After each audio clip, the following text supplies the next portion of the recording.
ಕೋರ್ಟಲ್ಲಿ ಸುಪ್ರೀಂ ಕೋರ್ಟಲ್ಲಿ ಕೇಸ್ ಬಂದಿದೆ ಸರ್. ಇನ್ನೂ ಒಂದು ವಾರ ಗಡುವು ಕೇಳಿದೆ ಕೇಂದ್ರ ಸರ್ಕಾರದಿಂದ. ನೋಡಿ, ನಾವು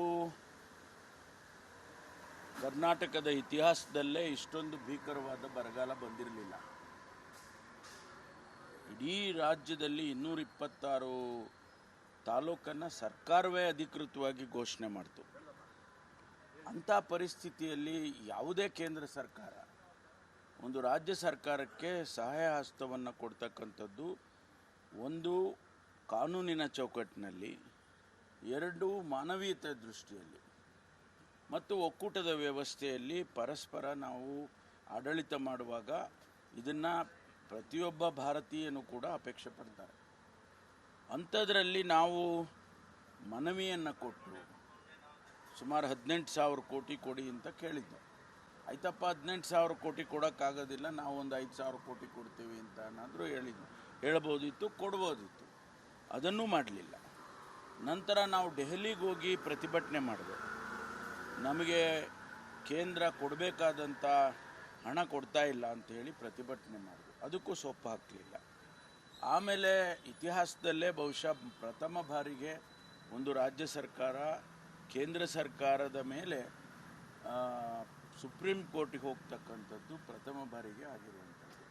ಅದು ನಾವೊಬ್ಬರೇ ಅಲ್ಲ, ಕೇರಳ ಹೋಗಿದ್ದಾರೆ, ತಮಿಳುನಾಡು ಹೋಗಿದ್ದಾರೆ, ನಾವು ಹೋಗಿದ್ದೇವೆ.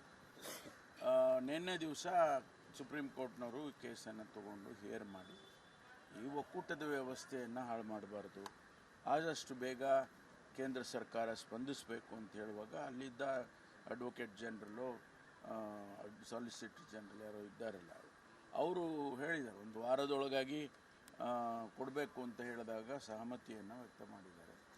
ಈಗ ಅವ್ರು ಕೊಡಬೇಕು, ಒಂದು ವಾರದೊಳಗಾಗಿ ನಮಗೆ ಬಿಡುಗಡೆ ಮಾಡಬೇಕು, ಹಣ ಬಿಡುಗಡೆ ಮಾಡಬೇಕು. ಕಾನೂನಿನ ಚೌಕಟ್ಟಿನಲ್ಲಿ ಏನಿದೆ ಅದನ್ನು ಬಿಡುಗಡೆ ಮಾಡಲಿ. ನಾವು ಕೇಳಿದ್ದೀವಿ 18,000 ಕೋಟಿ ಬಿಡುಗಡೆ ಮಾಡಲಿ.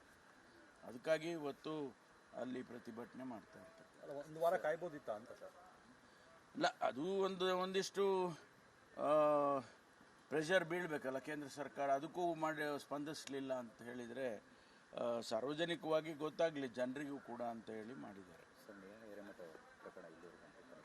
ಅದು ಈಗ CIDಗೆ ವಹಿಸಿದ್ದೇವೆ, ಅವರು ತನಿಖೆ ಮಾಡ್ತಾರೆ. ಅದಕ್ಕೆ ಸಮಯನೂ ನಿಗದಿ ಮಾಡಿದ್ದೇವೆ. 10-12 ದಿವಸದೊಳಗಾಗಿ ತನಿಖೆ ಮಾಡಿ ವರದಿಯನ್ನು ಒಪ್ಪಿಸಬೇಕು ಅಂತೇಳಿ CID ಅವರಿಗೆ ಒಪ್ಪಿಸಿದ್ದೇವೆ. ನಿನ್ನೆನೇ CID ಟೀಮ್ ಹೋಗಿದೆ ಅಲ್ಲಿಗೆ, ಅವರು ಕೆಲಸ ಪ್ರಾರಂಭ ಮಾಡ್ತಾರೆ. ಸರ್, ಇವತ್ತು ಪ್ರಿಯಾಂಕಾ ಗಾಂಧಿ ಅವರು ಬರ್ತಿದ್ದಾರೆ ಪ್ರಚಾರಕ್ಕೆ. ಚಿತ್ರದುರ್ಗಕ್ಕೆ ಬರ್ತಾ ಇದ್ದಾರೆ, ಬೆಂಗಳೂರಿಗೂ ಬರ್ತಾ ಇದ್ದಾರೆ. ಅವರು ನಮ್ಮ ಪ್ರತಿಷ್ಠಿತ ನಾಯಕರಲ್ಲಿ ಅವರು ಒಬ್ಬರು ಇದ್ದಾರೆ. ಹಾಗಾಗಿ ಅವರು ಕರ್ನಾಟಕಕ್ಕೆ ಬರ್ತಾ ಇರ್ತಕ್ಕಂಥದ್ದು ನಮಗೆಲ್ಲ ಸಂತೋಷ ತಂದಿದೆ. ಸ್ವಾಭಾವಿಕವಾಗಿ ಅವರ ಅಜ್ಜಿ ಶ್ರೀಮತಿ ಇಂದಿರಾ ಗಾಂಧಿಯವರನ್ನು ಹೋಲ್ತಾರೆ ಅಂತ ಹೇಳಿ ಏನು ಮಾತುಗಳಿದ್ದಾವೆ. ಮಹಿಳೆಯರಿಗೆ ವಿಶೇಷವಾಗಿ ಒಂದು ಆಕರ್ಷಣೀಯವಾಗಿ ಇರ್ತದೆ. ಹಾಗಾಗಿ ಭಾಳ ಸಂತೋಷ ಅವರು ಬರ್ತಾ ಇರ್ತಕ್ಕಂಥದ್ದು. CETದೊಂದು ತುಂಬ ಬದಲಾಗಿದೆ. ಯಾಕಂದರೆ CETದು 68 ವಿಚಾರಗಳು ಔಟ್ ಆಫ್ ಸಿಲೆಬಸ್ ಇದೆ ಅನ್ನೋ ಪ್ರಶ್ನೆಗಳು. ನನಗೆ ಸಂಪೂರ್ಣವಾದಂಥ ಮಾಹಿತಿ ಅದರ ಬಗ್ಗೆ ಇಲ್ಲ. ಆದರೆ CETಯನ್ನು ಭಾಳ ಎಚ್ಚರಿಕೆಯಿಂದ ನಡೆಸಬೇಕು. CET ನಾನು ಕೂಡ 5 ವರ್ಷ CETಯನ್ನು ನಡೆಸಿದ್ದೇನೆ. ಯಾವುದೇ ಗೊಂದಲ ಇಲ್ಲದೆ ಒಂದು ವರ್ಷವೂ ಕೂಡ ಯಾವತ್ತೂ ಕೂಡ ಈ ರೀತಿ ಗೊಂದಲ ಆಗಿರಲಿಲ್ಲ. ಹಾಗಾಗಿ CET ಮಾತ್ರ ಭಾಳ, ಯಾಕೆಂದರೆ ಮಕ್ಕಳ ಭವಿಷ್ಯ ಅದರಲ್ಲಿ ಇದೆ.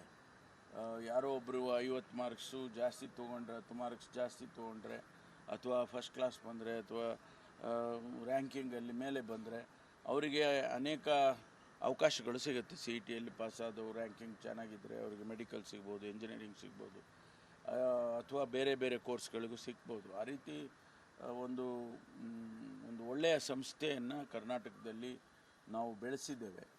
ಅದನ್ನು ಚೆನ್ನಾಗಿ ನಡೆಸಬೇಕು. Thank you.